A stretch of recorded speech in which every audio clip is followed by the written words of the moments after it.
what are the best ways to build muscle and gain strength? Well, the first thing that comes to my mind is resistance training. I mean, you think about a muscle built is one that had to be tore down first. What makes it grow? If you have this idea of a breakdown, build up, and compensatory response so that you won't break it down for the same resistance next time, that's really a process of muscle building. But I think there's other ways besides resistance training. But the bottom line is you have to create stress on the muscle to actually provoke this adaptation response. Well, the first thing we really need to know is how much muscle do we have. So, getting on a body composition analysis machine to see how many pounds of lean muscle do you actually have, and can you maintain that or improve that as we get older. We Yes. know that as we age, for each decade, we get a little bit more frail, especially as we pass the 50-yard dash line, if we're not doing the things we need to do to build muscle. Like you said, resistance training. How many days a week should we be hitting the gym, lifting those weights? Well, according to the American Heart Association, which is one of the few things that I agree with them on because of the high heart disease we have in America, 3 days a week or more. Now, with us, we're at least 5 days a week. And I believe it's necessary. I'm not saying go in there and spend like hours and hours and hours. We may spend 30 minutes, 35 minutes, 45. I know today I actually worked my legs and I spent 48 minutes. I timed it right on legs. But you can achieve a lot of resistance training within just a half an hour.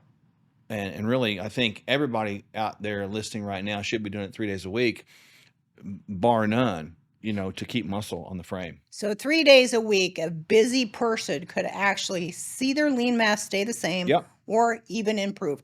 Some other ways that we can make sure that we maintain lean body mass is protein, making sure we're getting a Yep. complete amino acid score every single day. What are some great ways that people can make sure that they're getting enough protein to offset the breakdown of a workout? Well, that's a low hanging fruit for Kingdom Fuel, isn't it? Right. So, I think Kingdom Fuel is great. I mean, it has 21 grams of protein in it, right, which is good.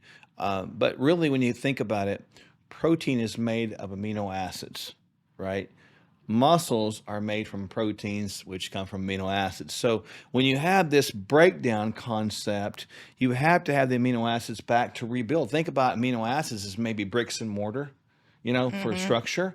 And you've got to have that in place there. And so when somebody resistance trains, the best thing to do, and this is a standard thing we've probably known for years, is you could maybe have a Kingdom Fuel shake after that workout sometime. Now, I don't get too hung up, like some people do. It's got to be within 30 minutes or 45 minutes because that's your little sweet spot. I think everybody's different with that. But you do have to have adequacy of protein on board to maintain muscle. Well, and I do think that 90-minute window post-exercise, especially on your resistance training days, to get that complete amino acid score, that Kingdom Fuel, your protein shake on board is very important because you got to get the fuel for it to recover. Yeah. Not only do we have to break it down with resistance training, we've got to feed it with protein, the complete amino acid score. What about rest? Should we make sure we rest it before we go back to the gym to train it again? YES. Like, this is a classic thing that people do wrong when we're talking about resistance training. They overtrain, they overstress, and they train the same muscles over and over again. Big muscles, like, let's just break it down, like big muscles like upper body front, the big pushing muscles like the pectoralis, upper body back like your latissimus, right? Things like that. And then lower body like your glutes, your hamstrings, and your quads. They really only be worked about once every 3 days. If you train those things, especially as you're getting over 50, perhaps when you're younger, you can train those more than maybe 3 days a week, maybe within 48 hours. But when you get older, probably 72 hours or even more is required to get those things to respond, giving them time to recover and time to rest. Rest is so important. And even with the 3 days a week that we talked about a moment ago, I mean, one day probably should be upper body front, one day upper body back, and one day legs. If you just do that, you're going to get more potential muscle gain and maintenance than you will if you do the same thing every time. And a good way to tell, really when you're doing this is to answer this question, are you getting stronger? And some people never think that way. Well, I do 3 sets of 10. Well, okay, of what? Well, 3 sets of 10, that's what I do. 3 sets of 10 of 100 pounds, that's what I've done for 10 years. That is not getting stronger. That body will adapt to that, and it will stop adjusting and assessing at all. So train it, feed it, rest it. Maybe get an accountability partner or a trainer who, if you're going to push that weight a little bit and you're going to Yeah. put some extra weight on there, they can spot you to help you make sure that you don't get hurt and set yourself back. Well, they can, and that's if you're younger and you're trying to train heavier, in the repetition range, probably somewhere between a 2 and a 5 or 6 or 7. You probably need to get a spotter.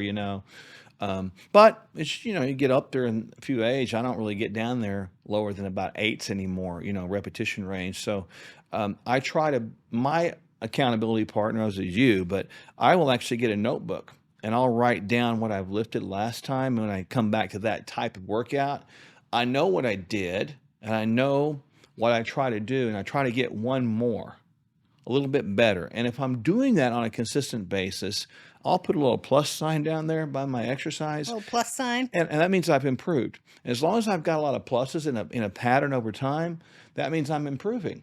And that means I'm not overtraining. On the flip side, if I put a bunch of minuses where I'm not improving, that tells me something too, and I need to change up my workout.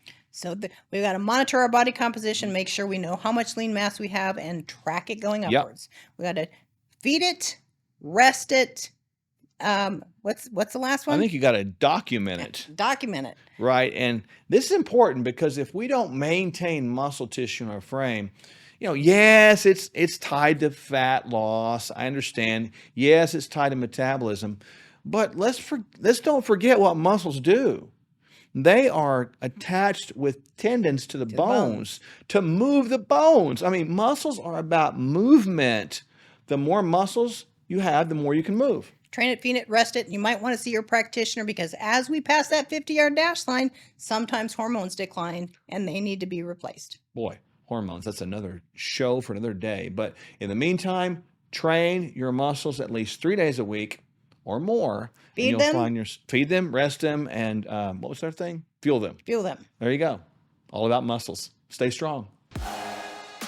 Up next, our financial guru, Kirk Elliott, gives us advice on what you need to know at this time in history. How can boosting your daily nutrition save you money? I'm Dr. Michelle Sherwood. And I'm Dr. Mark Sherwood. Kingdom Fuel costs about a third of the average lunch and will supersize your nutrition. Our unique meal shakes are balanced, low glycemic, rich in fiber with 20 grams of clean protein, essential vitamins and minerals, healthy fats, and organic fruits and vegetables. Kingdom Fuel is a simple start to a transformed life. Hello, I'm Kevin Sorbo. Now, there's an old saying, it's not what you know, but who you know that matters. Now, that's true in our careers, spiritual life, and when it comes to our health and overall well-being. Today, most of us know a lot of information about health and nutrition, but are we really doing anything with it? So here's what I've learned from working with Doctors Michelle and Mark Sherwood. They're the founders of the Functional Medical Institute. You need a wellness plan that's customized based on your unique needs. Now remember, real change can only happen when you address the whole person. That is exactly what Mark and Michelle do, and why they are people you should know. They'll help you discover what you need to experience transformation. Find out more at sherwood.tv/Sorbo. That's sherwood.tv/Sorbo, or just see the link below. Have a great day and God bless. I could use your assistance. Okay, Jesus. Huh? My name is Jesus. sure. Jesus. Jesus is here today. You looking for a job? Yes, sir. You and Mark have 45 days before the bank forecloses. Not to worry. They do not call me by God Byron for nothing. The collection plate starts to be passed around. Mark reaches into the basket and shouts, "You and your family are the winner from the first church of the lotto." Kind of think of it like a high-stakes bingo night every Sunday. Poopy diaper! Poopy diaper! This video of the diaper is going viral right before our eyes. This is a miracle. What is? Friends of Faith has over 300,000 followers. Oh my dad! That's more followers than Moses had. Jesus! Take the wheel! Say it. No, stop! Take the wheel! I got it, buddy.